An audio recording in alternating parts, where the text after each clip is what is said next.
ओम शांति दर्शकों, आज हमारे बीच में प्रयाग नगरी ब्रह्मा कुमारीज के स्वर्णिम भारत महाकुंभ में रांची झारखंड से स्वामी दिव्यानंद महाराज जी आए हुए हैं। जानेंगे महाराज जी से कि उन्होंने ब्रह्मा कुमारीज के जो परिसर में पूरा भ्रमण किया, उनको किस प्रकार की अनुभूति हुई। बहन जी ओम शांति। ये प्रदर्शनी की झांकी देखने से मुझे लगा कि बार बार देखनी चाहिए, एक बार और देखो, एक बार और देखो। बिल्कुल जो समाज में जो घटनाएं घटित हो रही है दैनंदिन जीवन में, किसी के परिवार में, किसी के घर के अंदर या बाजार में, और जो विसंगतियां हैं जिसके कारण हम कलयुग कहते हैं, ये घोर कलयुग चल रहा है, उसको आपने दिखाया है। साथ ही साथ यह भी चेतावनी दी है ब्रह्मा कुमारीज की तरफ से हमें क्या नहीं करना चाहिए और क्या करना चाहिए संदेश में है। और अंत में यदि हम सही मार्ग पे चलते हैं, आपने यह भी दृश्य दिखला दिया कि हमारा जीवन किस प्रकार से यही स्वर्ग बन सकता है और ये कलयुग से हम सतयुग में आ जाएंगे। ओम शांति। प्रयागराज स्थित ब्रह्मा कुमारीज के स्वर्णिम भारत ज्ञान कुंभ में हमारे बीच में किन्नर अखाड़े के बहुत ही वरिष्ठ भाई श्री ऋषिकेशानंद जी महाराज आए हुए हैं। महाराज जी से जानना चाहूंगी कि आपने ये सारी प्रदर्शनी का अवलोकन किया, आपका अनुभव कैसा रहा। जय श्री महाकाल। मैं श्री महंत ऋषिकेशानंद गिरी अंतर्राष्ट्रीय किन्नर अखाड़े से। मुझे बोला गया था कि हमें आना है। मैं बहुत एक्साइटेड तो था ही कि हमें हमारे ब्रह्मा कुमारीज की दीदियों के साथ मिलना भी है और हमें उनके मंडप में भी जाना है। तो जब मैंने एंट्री किया तब मैंने लास्ट एंड तक आने के बाद एक बहुत सुंदर ये तो महसूस किया। देखो, हम अलग अलग झांकियाँ तो लगाते हैं, पर एक कलर सेंस भी बहुत बड़ी चीज़ होती है। आदमी के जीवन में रंग बहुत बड़ी मान्यताएं रखता है।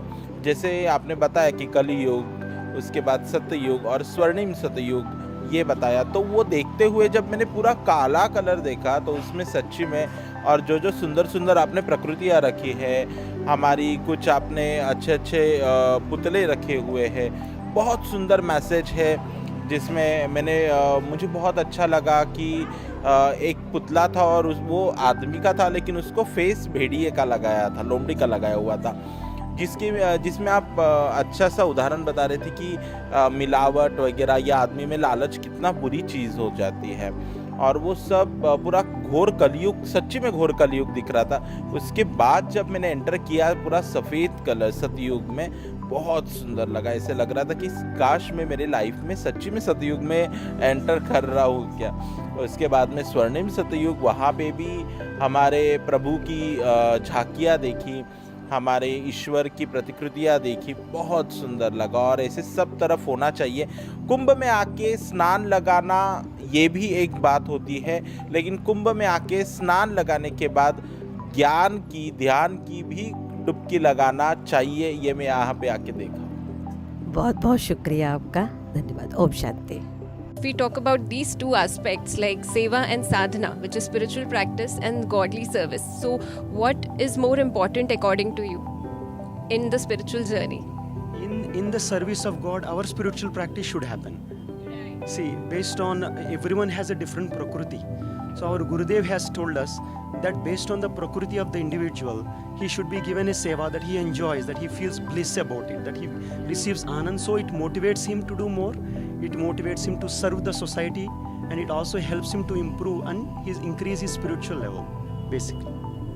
So in what ways are you doing this godly service? How do you look at it, and what talents and specialities God has blessed you with, which you are using in seva? Let us know about it. So my background is in pharmacy background, and I used to used to work as in Walmart as a pharmacist basically. So when I first came here, I started with social media sevas. So when I started with social media sevas, I used to share these spiritual events, information about spirituality to many on the social media. This was my first seva. And when I started to share a little bit, I used to get a lot of anand from it. At that time, I was also a full-time worker. And then as I started to get anand, I thought, why not do this full-time? Then I became a responsible for some social media division, Facebook, for our organization. And then I started with nurturing sevas, where I used to speak to seekers, I used to speak to general population and just try to understand what they are going through from within and try to find solutions so that they can practice spirituality. Because ultimately, when the solution is given to the society or to the people, they'll be able to focus on God. And our Gurudev has taught us how to cultivate this understanding of people, understanding of society, so it will help others. Correct. It said that when you support the world selflessly, the whole universe supports you endlessly. So it's great talking to you. I would also like to know whether have you ever heard about Brahma Kumaris? Brahma Kumaris always teach about Raj Yoga meditation. So have you ever been come across Brahma Kumaris World Spiritual University? Will you tell us something about that? Yes, actually, some of our family members are following Brahma Kumaris. Definitely, there are different ways to reach God, and as a spiritual organization, we have many similarities, and whatever we learn from each other, ultimately it is for common good of society. It is common good of all. मैं आपसे ये जानना चाहूँगी कि युवाओं को हम कैसे अग्रसर करें, मतलब कैसे उनका अटेंशन हम स्पिरिचुअलिटी की तरफ लाए, जो कि बिल्कुल दिशाहीन हो चुके हैं आज, तो उनके लिए आप क्या कहना चाहेंगे? वैसे तो अभी मैं अमूमन देख रहा हूँ कि अब यहीं आप देख लीजिए प्रमाण में, इसमें जो है 1/3 देखिए सब हमारे जो है यंग बैठे हैं, यंगस्टर हैं। अभी आपके सामने देखिए कितने बच्चे आए सब प्रणाम करने, सब यंग हैं। तो इस मेले में मैं देख रहा हूँ कि ज़्यादातर यंग बच्चे आ रहे हैं। तो ये लोग सब लोग उन्मुख तो हैं, लेकिन इनकी उन्मुखता जो है वो टिकाऊ नहीं है। धर्म जो है हमारा क्षणिक धर्म कम काम करता है। वो हमारी मन में स्थिर हो तो जब हम उसके बारे में अच्छे से जानेंगे तभी जो है हमारा मन स्थिर होगा, कहीं टिकेगा। तो बाबा मानस में भी लिखे हैं ना, हमारे रामचरित मानस समझ रहे हैं ना, उसमें भी बाबा ने लिखा है कि जाने बिनु होई प्रतीति, बिन प्रतीत होई नहीं प्रीति। जब हम जान लेते हैं किसी के बारे में तो हमारी प्रीति जो है वहाँ और बढ़ जाती है।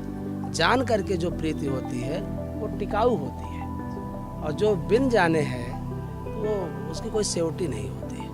तो हम समझते हैं कि हमारे जो युवा हैं इसके बारे में जब वो मनन करेंगे, उनको हम लोग बताएंगे तो उनका अपना आप ज्ञान खुलेगा और अपने आप वो आगे बढ़ेंगे। बाकी कोई कुछ ना करे, लेकिन परम अध्यात्म तो यही कहता है कि जो आए हैं सब अपना प्रारब्ध लेके आए हैं और समय समय पे वो इंतजार करेंगे, उनको सब कुछ प्राप्त होगा।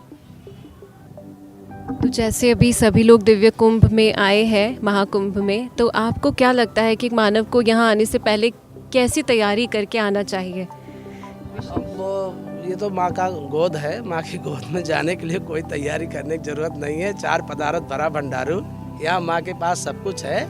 यहाँ जो जिस भावना से आ रहा है उसको सब प्राप्त हो रहा है। पावन गंगा के तट पर ब्रह्मा कुमारीज के द्वारा स्वर्णिम भारत ज्ञान कुंभ पंडाल में स्वामी कर्मानंद गिरी जी महाराज के पावन पंडाल से उनकी प्रमुख सेविकाएं हम सब के बीच में आई हुई हैं, जिन्होंने बहुत सुंदर ब्रह्मा कुमारीज की प्रदर्शनी का अवलोकन भी किया। हम जानना चाहेंगे उनसे कि उनका अनुभव कैसा रहा। बहुत अच्छा रहा। क्या बताना चाहेंगे आप? आपने जो भी बताया सब अच्छा है। आप सारा प्रदर्शनी देख करके पीछे आए, बहुत कुछ उसमें कलयुग भी दिखाया, हाँ, सतयुग भी दिखाया। तो उससे क्या शिक्षा मिलती है हमको? ये शिक्षा मिलती है कि जो कलयुग में तो मनुष्य के रूप में जो भेड़िया भी है, जंगल जानवर भी है, वो आदमी को सताते हैं आज के ज़माने में आदमी को। और ये जो दिखते नहीं है लेकिन मनुष्य के रूप में बहुत सारे जानवर घूम रहे हैं, अभी भी है। और सतयुग में ऐसा नहीं था। तो हमें कैसी दुनिया बनानी है? सतयुग की, सतयुग जैसी बनानी है।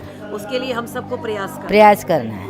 बहुत बहुत शुक्रिया आपका। ओम शांति। महाराज जी, जैसे कि ब्रह्मा कुमारीज भी आप ही की तरह गुणों को विकसित करने का मार्ग बता रही है, सभी को शांति का संदेश फैलाने की कोशिश कर रही है, आपको क्या लगता है कि इनके प्रयास कहाँ तक कारगर है इस विश्व को बदलने में, एक पॉजिटिविटी लाने में? निसंदेह जगत को बदलने के लिए पहली संस्था तो विद्यालय ही है, और प्राइमरी से ही हमने काखा गाघा पढ़ना सीखा था अथवा ABCD पढ़ना सीखा था। वैसे ही ब्रह्म कुमारी का जितना विस्तार है उतना वो बढ़िया प्रयास कर रहा है। और संस्था की तरफ से अच्छे काम हो रहे हैं, उसका एक अच्छा समाज में प्रभाव है।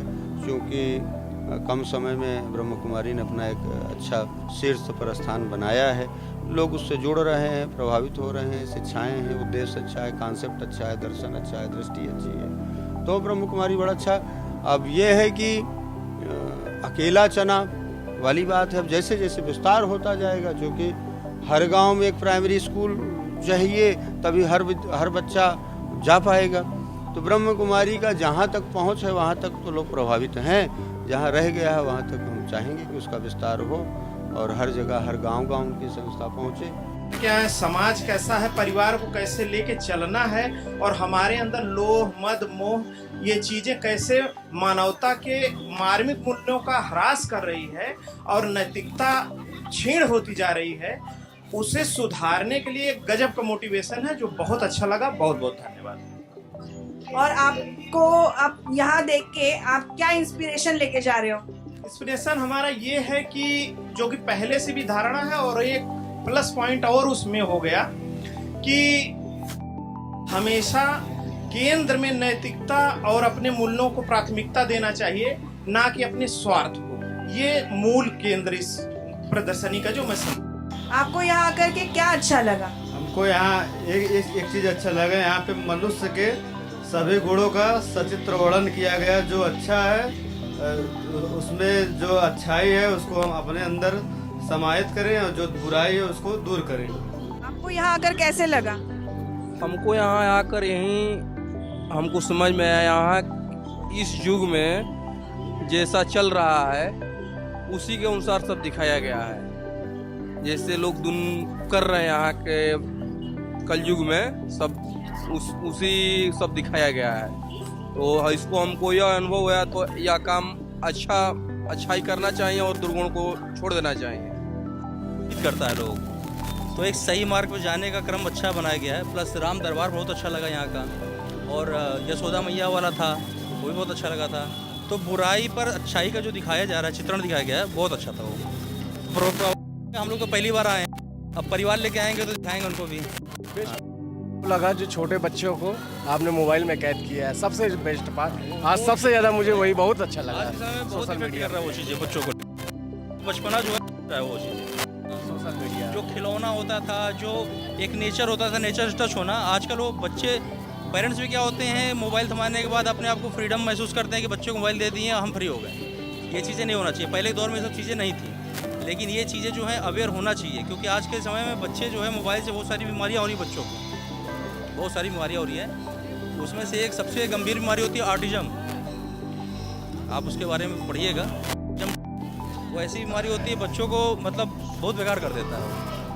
हाँ, तो उस चीज़ के लिए देख काफ़ी चीज़ें थी, अच्छी लगी यहाँ पे। बहुत अच्छी जो सोशल को, समाज को जो है सही राह पर जाने के लिए के माध्यम से, इमेज के माध्यम से, और काफ़ी अच्छा लगा, प्रभावित रहा, बहुत अच्छा लगा। तो आप फर्स्ट टाइम ब्रह्म कुमारीज में आए यहाँ पर, तो आप कहाँ से हैं? प्रयागराज से है। प्रयागराज से। तो प्रयागराज में भी अपने सेंटर्स हैं, तो आप कभी विजिट करना आप पसंद करोगे कभी आगे भविष्य में?